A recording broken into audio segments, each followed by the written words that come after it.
우리 함께 기도하며 주님 앞에 예배하겠습니다. 주님, 그 선하신 손, 변함없이 신실하게 일하시는 그 능하신 손을 찬양합니다. 우리의 중심을 붙잡아 주시고 주님 앞에 겸손히 또 정직하게 서게 하여 주시옵소서. 주의 이름을 높임이 우리 마음에 고백이 되게 하시고 소망이 되게 하시고 하나님께서 인도하시는 그 한 걸음 한 걸음을 따라가는 기쁨과 감사가 주님 앞에 고백되어지게 하여 주시옵소서. 상황과 현실 앞에서 우리의 눈이 지칠 때 주님 우리를 그 마음을 다시 붙잡아 주시고 주님 향한 거룩한 소망으로 그 심장이 다시 뛰게 하시고 그 입술이 다시 노래하게 하시고 주님께서 맡겨주신 그 사명의 자리에서 거룩한 손을 신실한 발을 움직여 각자의 그 자리에 맡겨주신 일들을 잘 감당할 수 있도록 주님 저희들 붙잡아 주시옵소서. 삶을 배워가게 하시고 그 삶의 기쁨을 알아가게 하시고 주님과 동행하며 그 영광과 축복을 세상 가운데 흘려보낼 수 있도록 주님 저희들을 붙잡아 주시옵소서. 우리의 기도를 들으시며 마음의 소원을 하시며 어루만져 주시고 다시 새롭게 하시며 강하게 하시고 이겨내게 하시는 그 능하신 손 앞에 그 임재 앞에 오늘도 서서 참으로 예배하기 원하오니 우리 가운데 함께하여 주시옵소서. 예수님의 이름으로 기도하옵나이다. 아멘. 우리 보좌 앞에 모였네. 함께 주를 찬양하며 하나님의 사랑 그 아들을 주셨네. 그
우리 이 시간 다 같이 주님 앞에 드린 예물 위해서 기도하겠습니다.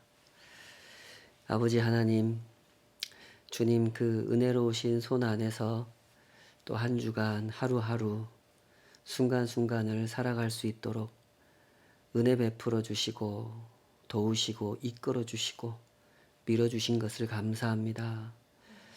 우리 마음속에 늘 이 감사가 살아 역사하게 해주시고 우리가 살아가는 이유가 되게 하시고 우리 모든 고백의 중심에 그 감사가 늘 선명하게 드러나도록 주님 우리를 붙잡아 주시옵소서.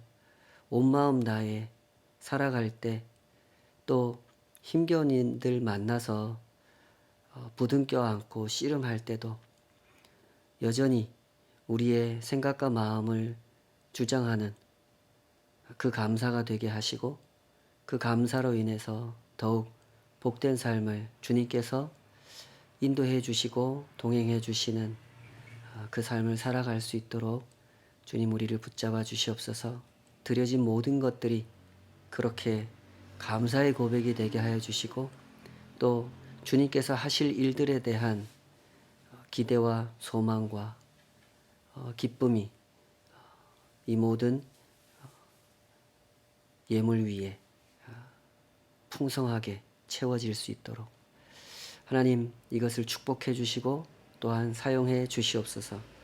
우리가 늘 물질이 우리의 주인이 아니고 하나님만이 우리의 참된 주인이신 것을 드릴 때마다 고백하게 하시고 살아갈 때마다 그 고백으로 살아갈 수 있도록 저희들을 굳게 붙잡아 주시옵소서.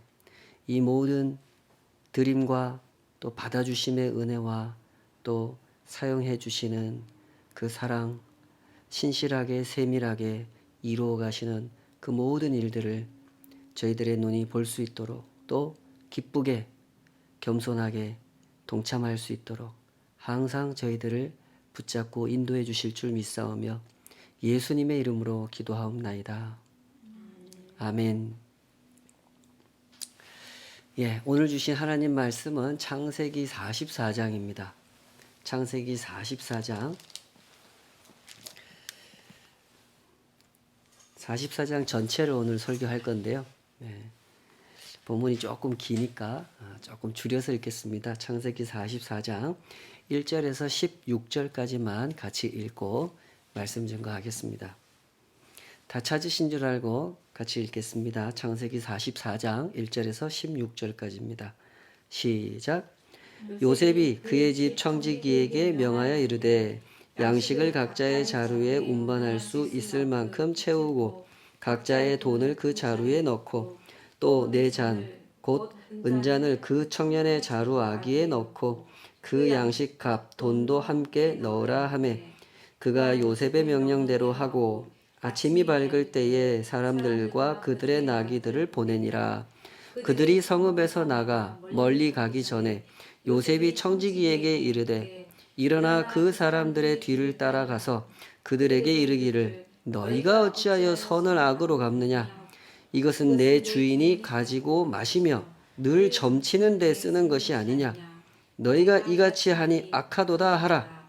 청지기가 그들에게 따라가서 그대로 말하니 그들이 그에게 대답하되 내 주여 어찌 이렇게 말씀하시나이까.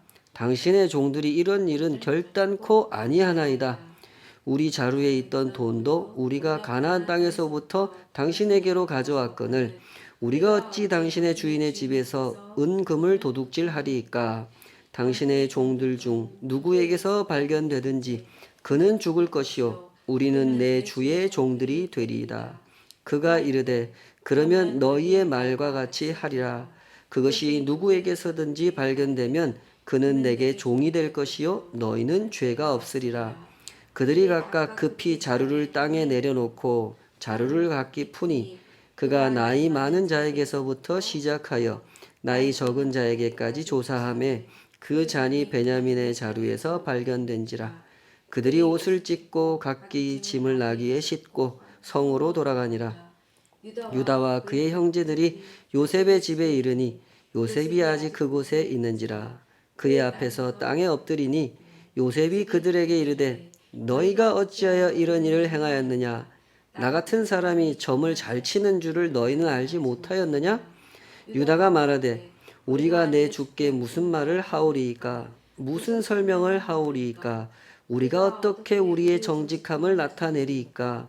하나님이 종들의 죄악을 찾아내셨으니 우리와 이 잔이 발견된 자가 다 내 주의 노예가 되겠나이다.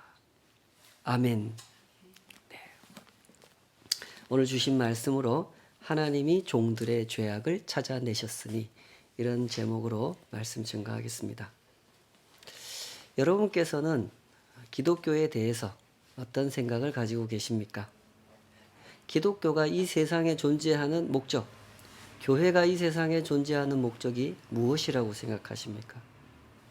하나님이 하나님이신 예수님께서 직접 사람의 몸을 입고 이 땅에 오신 이유, 그 목적이 무엇이라고 생각하십니까?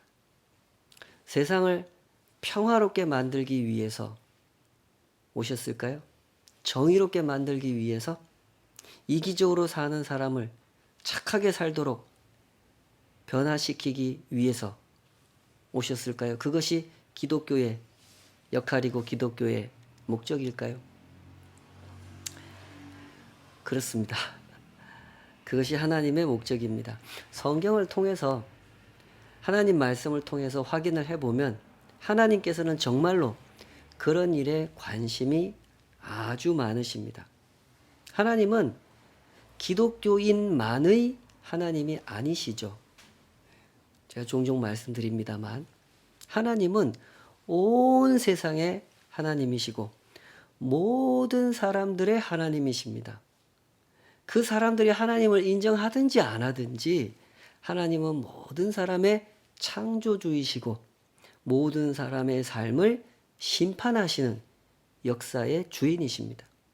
그러므로 당연히 하나님의 관심이 어디에 있겠습니까? 교회에만 있겠습니까? 온 세상에 있겠습니까? 당연히 온 세상에 있습니다. 하나님은 온 세상이 평화롭고 정의롭게 다스려지기를 바라십니다. 하나님의 백성들은 세상이 그렇게 다스려지도록 하나님의 말씀에 순종하고 하나님의 손이 되고 발이 돼서 심부름을 잘 감당해야 되는 사람들, 감당해야 되는 공동체인 것이죠. 요즘 학자들은 이런 것을 한 단어로 표현하는데 우리 매일 성경 부록에 나와 있는 그 글을 보셨으면 이 단어도 목격하셨을 겁니다. 그게 공동선이라고 하는 겁니다. 하나님께서 사랑하시는 온 세상이 하나님의 통치, 하나님의 백성들의 순종을 통해서 온 세상이 공정하게 다스려지고 사랑으로 채워지도록 만드는 일, 그것을 공동선이라고 하죠. 그렇습니다. 하나님은 하나님의 사람들을 움직여서 그런 세상을 이루려고 하십니다. 그런데 어떻습니까? 이런 일을 이루기 위해서는 반드시 선결되어야 하는 단계가 있겠죠. 무슨 일이 있어야 되겠습니까? 그것은 한 사람 한 사람이 먼저 예수님을 자기의 주인으로 모셔드려야 합니다. 성경이 말씀하시는 복음이라고 하는 것은 이렇게 두 가지 목표를 가지고 있는 거거든요. 각 사람이 죄가 무엇인지를 이해하고 하나님께 회개하고 용서를 받아서 하나님과 화해를 하고 하나님을 나의 하나님으로 모시고 사는 것. 이게 첫 번째 목표입니다. 그리고 그 첫 번째 목표는 동시에 그의 삶을 바꾸는 두 번째 목표와 연결이 되는 거죠. 하나님을 하나님으로 모시고 사는 그 사람이 하나님께서 지으신 이 세상을 하나님의 뜻대로 다스려지도록 일하는 것. 공동선이 이루어지도록 하나님의 종이 되어 살아가는 것. 그것이 복음 안에 담겨 있는 두 번째 목표인 것이죠.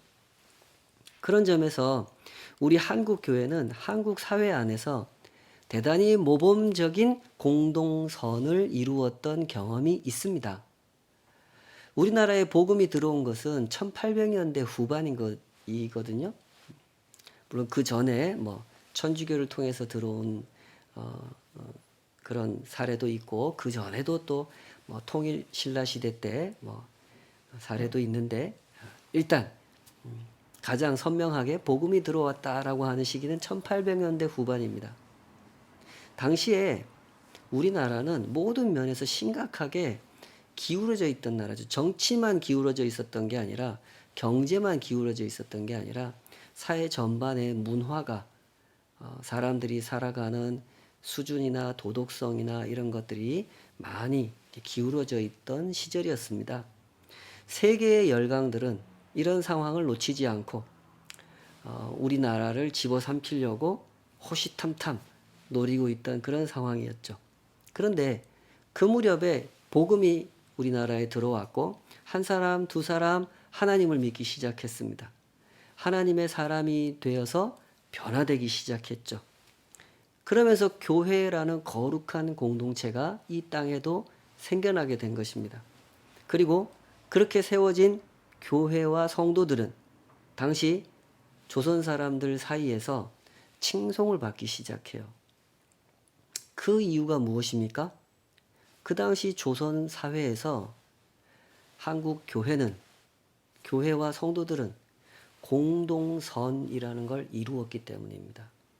쉽게 말해서 그 당시 조선 사람들이 볼 때, 교회가 있으니까 좋다, 세상이 더 좋아진다, 이걸 경험하게 됐단 말입니다.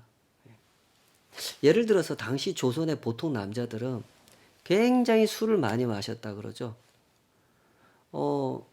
술 많이 마시는 사람이 성실하게 살았겠습니까? 불성실하게 살았겠습니까? 뻔하죠. 아주 일찍부터 담배를 피웠고 조혼의 풍습이 있어가지고 결혼도 일찍 했다 말입니다. 그러다 보니까 아직 성숙하지 않은 상태에서 성을 접하면서 전체 생활이 좀 건전해지지 않는 그런 문제들을 많이 안고 있었습니다. 게다가 조금만 여유가 있으면 첩까지 두었습니다. 그러다 보니 가정이 건강하기 어렵겠죠. 큰 집과 작은 집, 세 번째 집, 어떤 집은 서로 싸우고 자식들끼리 싸우고 이런 일들이 아주 많았죠. 그런데 교회 다니는 사람들은 어떻게 삽니까? 술 안 마십니다. 담배 안 피웁니다. 첩을 들이지도 않았고 아주 건전하고 성실한 생활을 했죠. 그러다 보니까 사람들이 칭송할 수밖에 없지 않겠습니까? 와이프를 때리는 일도 절대 없습니다. 게다가 그 가난하던 시절에 굶주리는 사람이 있으면 교회나 성도들은 데려다가 먹을 것을 줬습니다. 아픈 사람이 있으면 데려다가 치료를 해줬습니다. 아파도 돈이 없어서 병원에 가지 못하던 사람들을 교회가 거두어 주었고, 선교사님들이 설립한 병원에서 도와줬습니다. 누구도 돌보려고 하지 않던 나병 환자들, 결핵 환자들, 이런 사람들한테 손을 내밀어 준 사람들은, 최초의 사람들도, 지속적으로 손을 내밀어 준 사람들도 선교사였고 교회였죠. 특히 가난한 사람들에게 도움이 되었고, 특히 힘 없는 사람들의 친구가 됐습니다. 교회가 있었고 선교사가 있었기 때문에 공부를 하고 싶어도 돈이 없어서 공부 못하던 가난한 사람들이 공부를 할 수 있게 됐습니다. 치료받고 싶어도 돈이 없어서 치료 못 받던 사람들이 치료를 받고 건강해졌습니다. 그러면서 한국 교회는 한국 사회 안에서 공동선을 이루는 아주 모범적인 공동체로 인정을 받게 된 것이죠. 사람들은 교회에 대해서 더욱더 열린 마음을 갖게 되었고, 그것이 초창기 한국 교회의 모습이었단 말입니다. 오늘 요셉이 형들을 다시 시험하는 이 성경 본문 이야기를 읽어놓고 왜 조 목사가 이런 이야기를 하는가, 좀 이상하게 생각하는 분들이 계실지 모르겠습니다. 제가 왜 이런 이야기를 하느냐 하면, 요셉이 형들을 시험하는 이야기 속에서 우리가 계속해서 확인하고 있는 핵심 주제가 연단이기 때문에 제가 이런 이야기를 하는 겁니다. 알고 계시는 것처럼 요셉 이야기는 야곱 이야기 안에 들어 있습니다. 야곱 이야기는 아브라함 이야기 안에 들어 있고 아브라함 이야기는 창세기 안에 들어 있죠. 다시 말해서 창세기 전체가 말씀하시는 핵심이 바로 여기 요셉 이야기 안에도 똑같이 들어 있다는 겁니다. 똑같이 들어 있는 그것이 무엇입니까? 그게 연단이라는 겁니다. 하나님께서는 노아 시절에 온 세상을 심판하시지 않습니까? 세상에 너무너무 죄가 많아요. 하나님이 원래 창조하신 모습 그대로 세상이 아름답고 선하게 공동선이 구현되는 그런 모습으로 존재하지 않더란 말이죠. 그래서 하나님께서는 심판을 하셨습니다.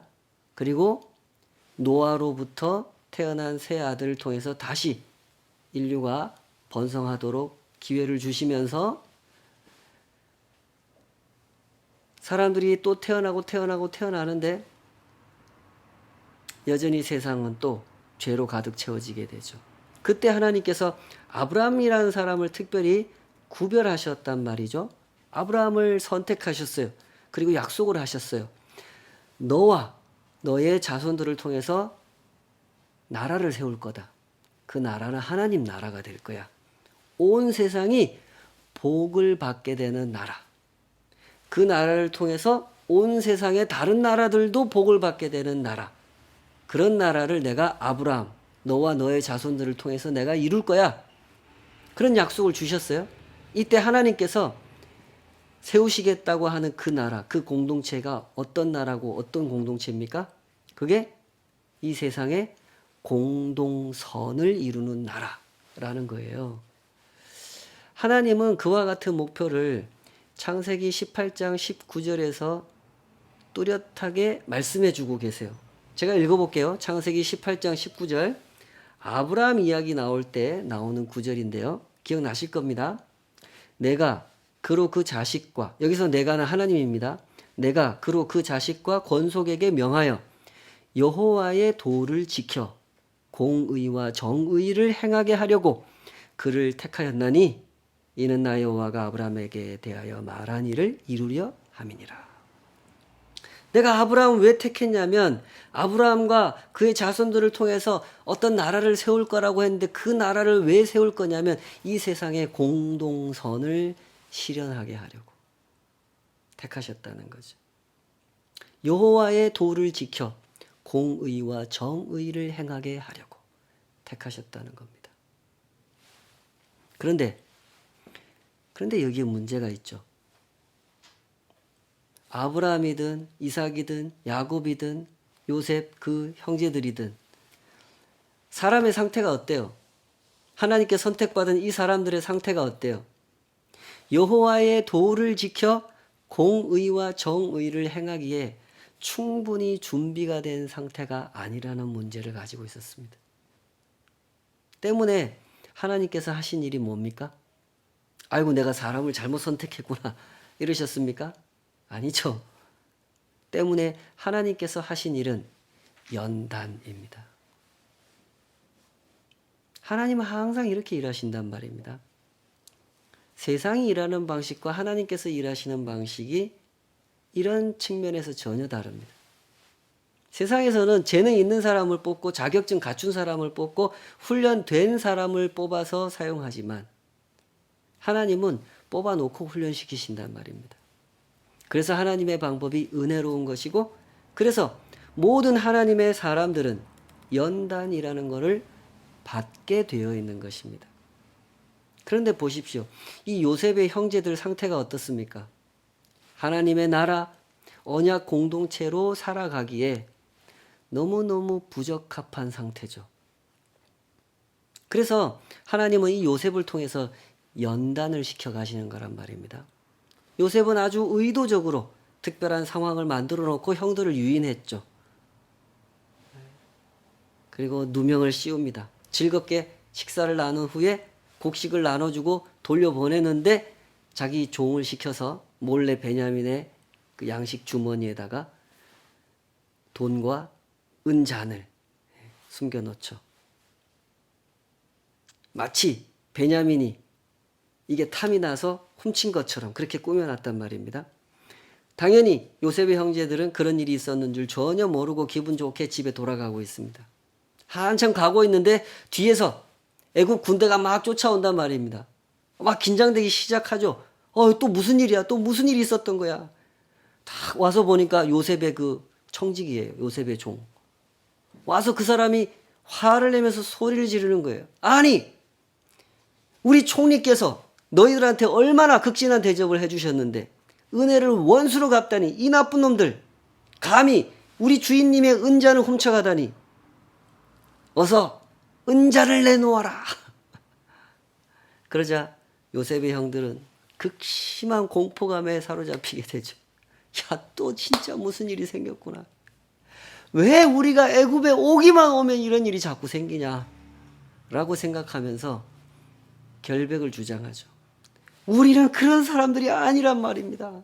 제발 우리를 도둑으로 몰지 마십시오. 오늘 조사해 보십시오. 우리가 만약에 당신이 잃어버렸다는 그 물건을 우리가 가지고 있다면 우리를 당장 죽이십시오. 우리를 다 노예로 만드십시오. 우리는 결백합니다. 그래, 얼른 짐을 풀어라. 딱 짐을 풀어서 봤더니 어떻게 됐어요? 베냐민의 자루에서 은잔이 나왔단 말이죠. 그래서 이 사람들은 다시 애굽으로 붙잡혀 가게 됩니다. 애굽으로 끌려가는 그 마음을 여러분 한번 상상해 보세요. 얼마나 막막하고 괴로웠겠습니까? 우리는 이제 다 노예가 되는구나 하고 생각하고 있던 그때 이 형제들의 마음속에 누가 생각났을 것 같아요? 우리는 애굽의 노예가 되려고 끌려가고 있어요. 누구 생각났겠어요? 요셉 생각나죠. 하나님이 우리를 이렇게 다루시는구나. 옛날에 우리가 요셉을 팔았던 죄, 우리의 죄를 아시고 이렇게 벌을 주시는구나. 그렇게 생각하면서 끌려갔던 것이죠. 애굽에 도착해서 요셉 총리 앞에 무릎을 꿇고 유다가 이렇게 말하지 않습니까? 16절. 44장 16절 우리 다시 한번 주목해서 읽어보십시다. 16절 시작. 유다가 말하되 우리가 내 주께 무슨 말을 하오리이까? 무슨 설명을 하오리이까? 우리가 어떻게 우리의 정직함을 나타내리이까? 하나님이 종들의 죄악을 찾아내셨으니 우리와 이 잔이 발견된 자가 다 내 주의 노예가 되겠나이다. 여기서 유다는 아주 중요한 신앙 고백을 합니다. 도둑질을 했다고 하는 그 혐의를 인정할 수는 없지만 일이 이렇게 된 것은 그 배후에 하나님께서 섭리하셨기 때문이다. 이렇게 고백합니다. 우리의 죄를 하나님께서 찾아내셨기 때문에 이렇게 된 거라고 생각합니다. 이렇게 고백하죠. 요셉은 여기서 이 형제들의 회심을 확인하게 돼요. 드디어 하나님 앞에서 자기들의 죄를 인정할 줄 아는 그런 모습이 됐구나. 이걸 확인하게 된 거죠. 은잔이 나온 것은 베냐민의 자루였잖아요. 모든 형제들의 자루에서 은잔이 나온 게 아니죠. 요셉이 일부러 그렇게 만들어 놓은 거죠. 은잔이 나온 것은 베냐민의 자루에서만 나왔으니까 베냐민만 처벌을 받으면 될 일입니다. 그죠? 그런데 이 형제들 반응이 어때요? 유다가 뭐라 그랬어요? 우리가 그 처벌을 다 받겠다 이런단 말이에요. 그 모습을 보고 우리 형들이 바뀌었구나. 하나님 앞에 자기 죄를 깨닫고 있구나.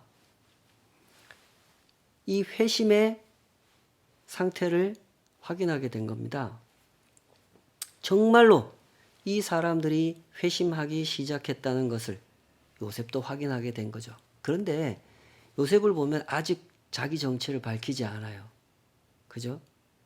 요셉은 아직 확신하지는 못했던 것 같습니다.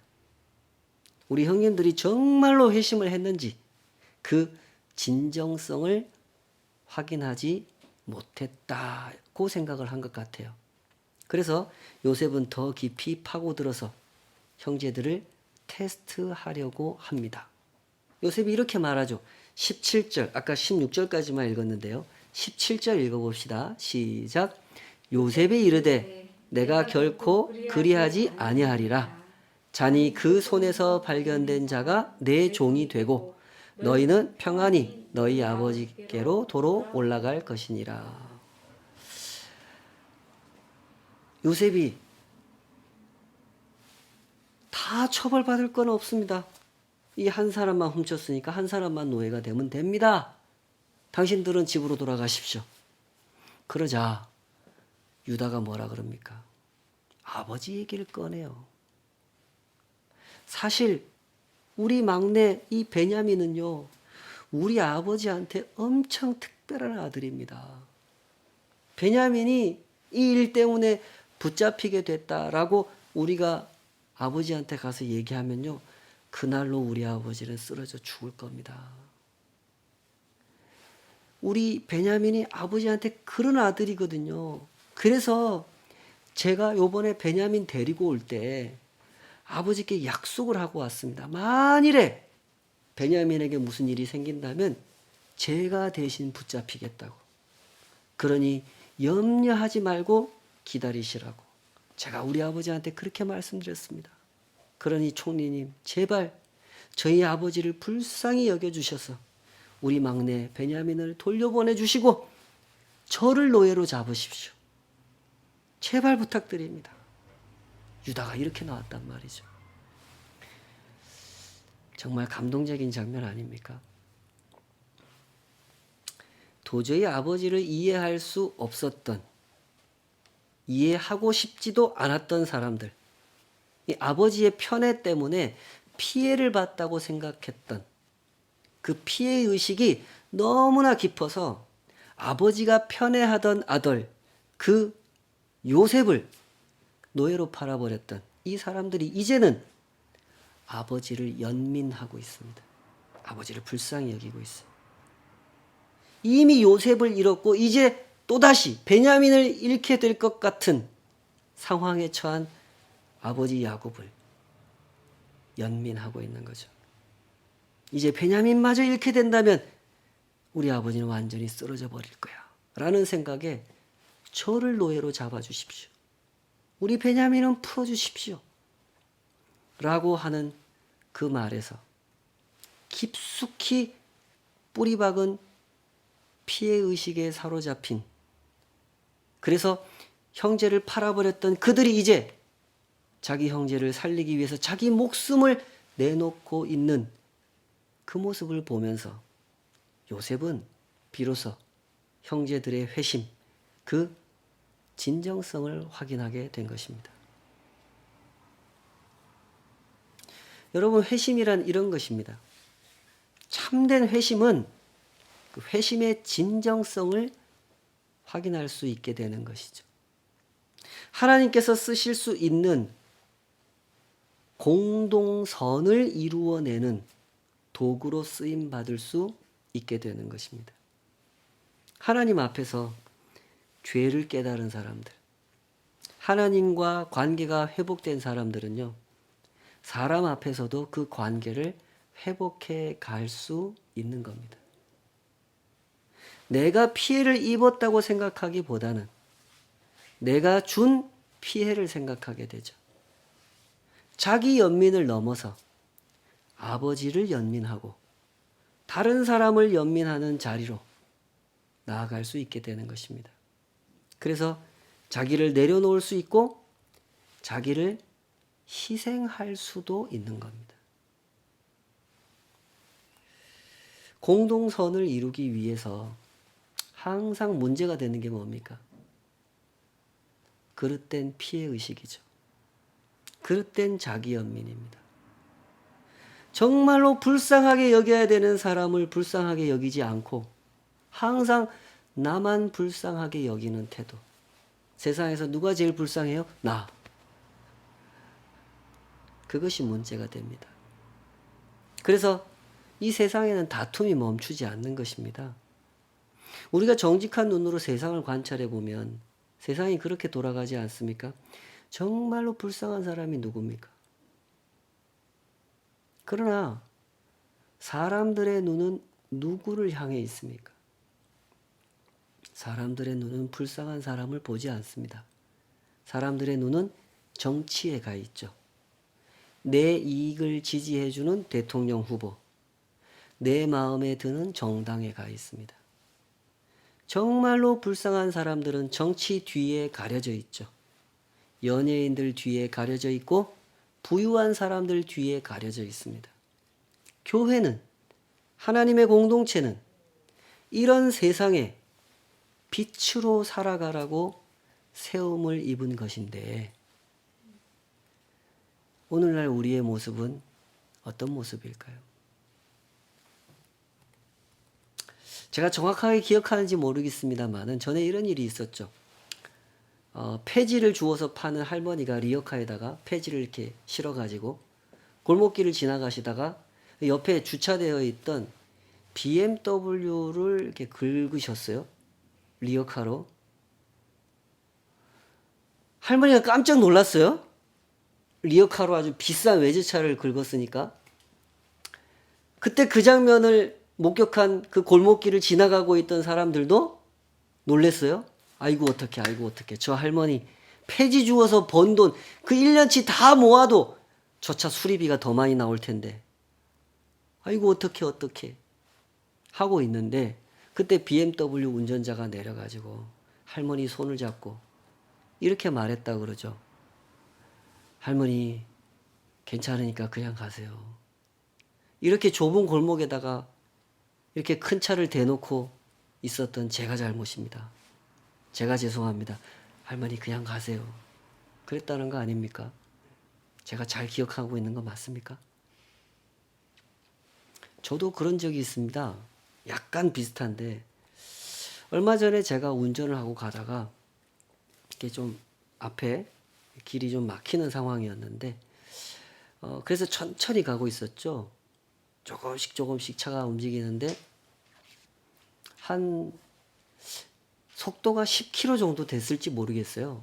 아주 천천히 가고 있었는데 잠깐 제가 이제 천천히 가다 보니까 잠깐 이렇게 딴 생각을 하다가 그 앞차와의 거리를 생각지 못하고 앞차를 쿵 하고 살짝 받았어요. 이렇게 보니까 앞차가 상당히 고급차였습니다. 앞차 운전자가 내렸고 저도 내렸습니다.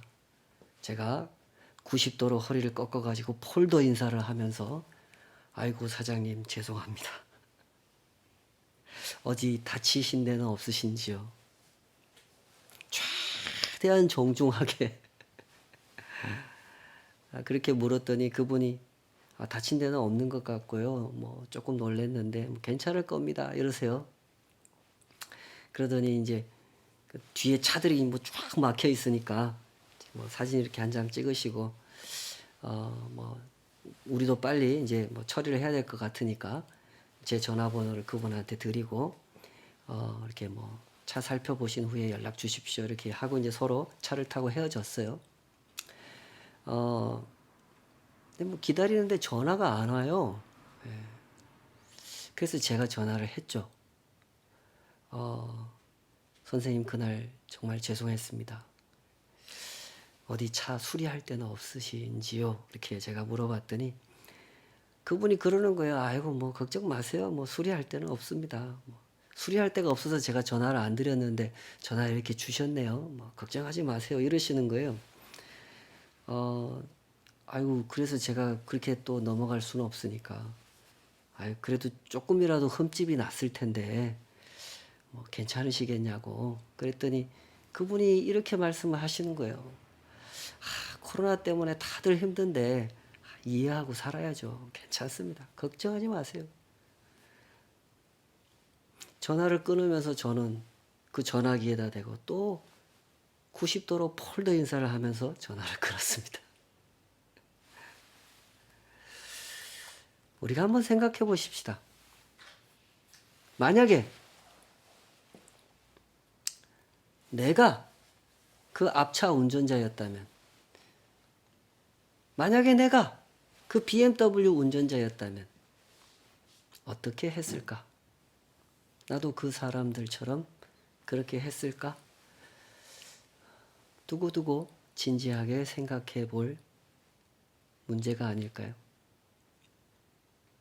가만히 생각해 보면은 제가 인생을 살아오면서 저한테 이런 일이 한두 번이었겠습니까? 제가 차 사고를 많이 냈다는 뜻이 아니라 제가 인생을 살면서 누구한테 폐를 끼치고 누구를 힘들게 하고 이런 일이 한두 번이었겠습니까? 셀 수도 없을 겁니다. 그때마다 저에게 은혜를 베풀어 주신 분들 괜찮다고 얘기해 주시고 오히려 저를 걱정해 주시고 오히려 자기가 미안하다고 말해 주시고 그런 분들이 정말 수도 없이 많으십니다. 제가 다 기억하지 못해서 그렇지 사실은 수많은 분들이 저에게 은혜를 베풀어 주셨죠.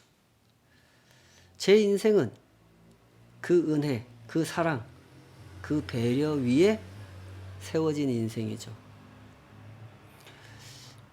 세상에 어느 누가 저와 다른 인생을 살았겠습니까? 하나님의 손이 되고 발이 되었던 하나님께 쓰임 받은 사람들이 우리의 곁에 있었고 우리의 곁에 있지 않습니까? 우리는 그런 은혜를 너무 쉽게 잊어버리는 것 같습니다. 우리는 계속해서 하나님의 연단이라고 하는 주제를 요셉 이야기, 요셉과 형제들의 이야기 속에서 살펴보고 있습니다. 하나님의 나라, 하나님을 모신 공동체로 살아가기에는 너무나 이기적이고 너무나 나약하고 너무나 부족한 사람들을 불러내신 하나님. 그러나 그런 사람들을 포기하지 않으시고 연단하시는 하나님의 모습을 보고 있습니다. 대기근을 내려서 헤어져 살던 가족들을 다시 만나게 하셨고 먼저 요셉을 준비시켜 애굽의 총리로 세워 놓으셨습니다. 다른 가족들보다 먼저 연단받은 요셉은 형제들을 연단시키는 통로가 되었고 이제 이렇게 변화된 형제들을 목격하게 된 것입니다. 창세기를 읽는 독자들은 이렇게 하나님의 섭리를 보게 되는 것이죠. 먼저 요셉을 만지시고 그 다음에는 형제들을 만지시는 하나님. 그 섬세하시고 신실하신 손길을 보게 되는 것입니다. 우리 하나님께서 하시는 일이 이렇습니다. 하나님은 죄를 알게 하시고 하나님을 알게 하시며 사람이 어떤 존재인지 하나님 앞에 얼마나 부족하고 어떻게 부족한지를 알게 하십니다. 그리고 얼마나 은혜를 입고 있는지도 알게 하시죠. 이것을 사람에게 알게 하는 일은 굉장히 오랜 시간이 걸립니다. 보시는 바와 같이. 그러나 하나님은 그 시간을 아깝다고 생각하지 않으십니다. 당신의 일생을 걸고 변함없이 이 일을 하고 계시죠. 그리고 그 모습을 이렇게 성경을 통해서 오고 오는 하나님의 사람들에게 보여주시는 겁니다. 한 사람을 변화시키기 위해서, 한 공동체를 빚어내시기 위해서 하나님께서 얼마나 오래 참으시고 얼마나 변함없는 의지를 발휘하시는지, 약속하신 바를 얼마나 신실하게 지켜내시는지를 이렇게 보여주시는 겁니다. 바로 여기서 사람의 마음이 낮아지죠. 우리가 십자가를 봤을 때 마음이 낮아지는 이유가 이런 거죠. 도저히 감당할 수 없는 하나님의 은혜 앞에서 나 같은 죄인을 위해 베풀어 주신 그 사랑 앞에서 마음이 낮아지는 것입니다. 주와 동행하는 성도 여러분, 우리를 부르신 하나님의 뜻을 잘 헤아려 보았으면 좋겠습니다. 하나님은 우리에게 돈을 주려고 하시는 게 아닙니다. 남다른 성공을 이루게 하시려는 것도 아니고 건강을 주시거나 오래 살게 해주려고 하시는 것도 아니죠. 하나님은 우리와 함께 하나님의 나라, 하나님께서 통치하시는 세상을 이루어내시고 그런 세상에서 하나님과 함께 살아가는 기쁨을 누리도록 우리를 인도하시고 우리를 연단하시고 우리를 사랑하시는 것입니다. 그 부르심의 뜻, 그 부르심의 방식, 그 부르심의 사랑과 연단을 날마다 더욱 깊이 진정성 있게 체험해 가시기를 축복합니다. 기도하겠습니다. 아버지 하나님, 저희들을 아십니다.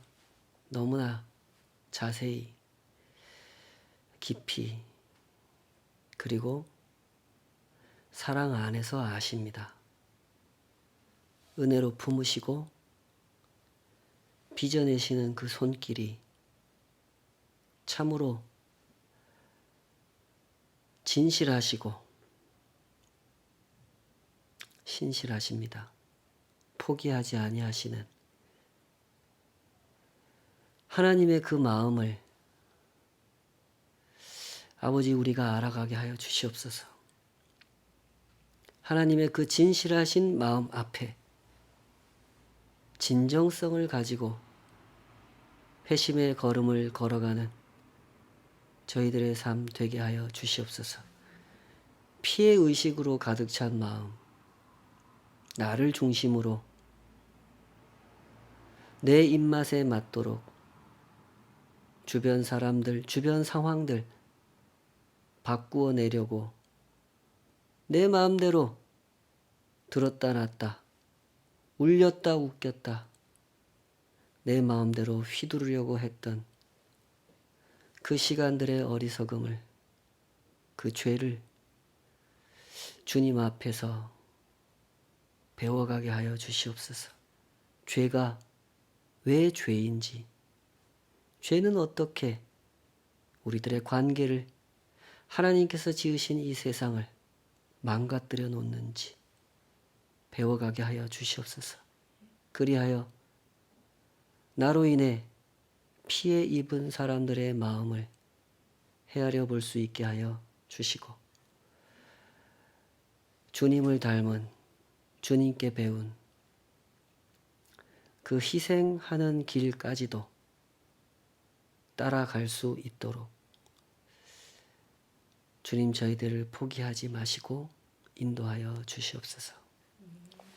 주의 선하신 손을 믿고 그 손에 정말 자격도 없고 면목도 없는 저희들의 인생을 의탁합니다.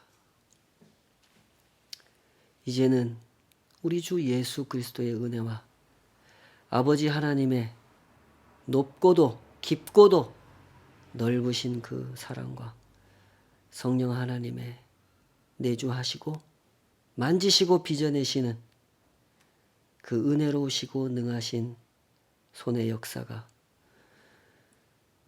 주님 앞에 간절히 하나님의 손이 되고 발이 되기를,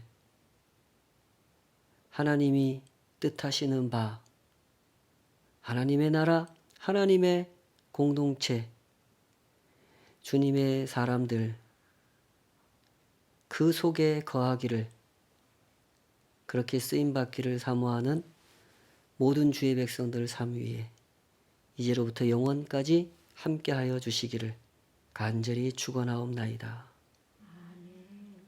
아멘.